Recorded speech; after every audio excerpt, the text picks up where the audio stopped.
ang iniisip, yan po ang nililikha.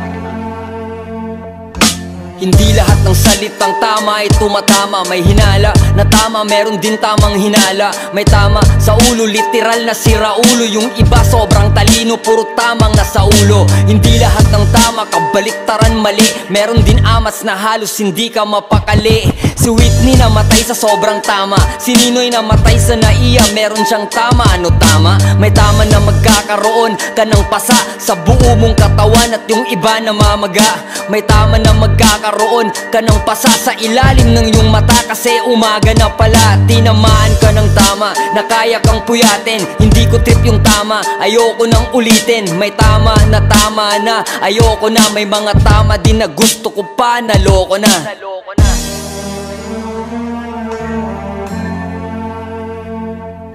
Hindi lahat ng salitang tama ay tumatama. Hindi lahat ng salitang mali.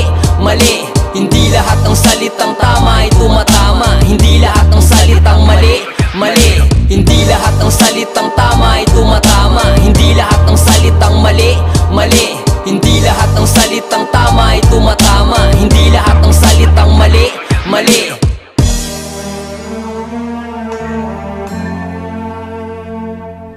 Hindi lahat ng salitang mali. Yung mali para sa tama, matatawag bang mali? May tama sa mali, kaya gumawa siya ng mali. Hinahabol niya yung tama sa paraang mali.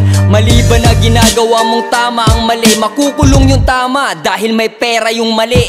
Mali ang pumatay ng taong nag-aagaw buhay. Pero tama bang mabuhay na parang wala kang buhay? Akala mo mali ka ng akala. Nagkamali ka dahil mali ka ng hinala. Mali ba ang nagkamali ka lang? May mali ba sa mangmang kung ang mali di niya alam? Kailanman hindi mali ang maligaw ka sa mali, dahil maraming natututo sa pagkakamali. Mali kapag alam mo ng mali ay pinipilit mo pa rin na gawing tama ang mali. Hindi lahat ng salitang tama ay tumatama. Hindi lahat ng salitang mali. Hindi lahat ng salitang tama ay tumatama. Hindi lahat ng salitang mali. Hindi lahat ng salitang tama ay tumatama. Hindi lahat ng salitang mali. Mali kapag alam mo ng mali ay pinipilit mo pa rin na gawing tama ang mali.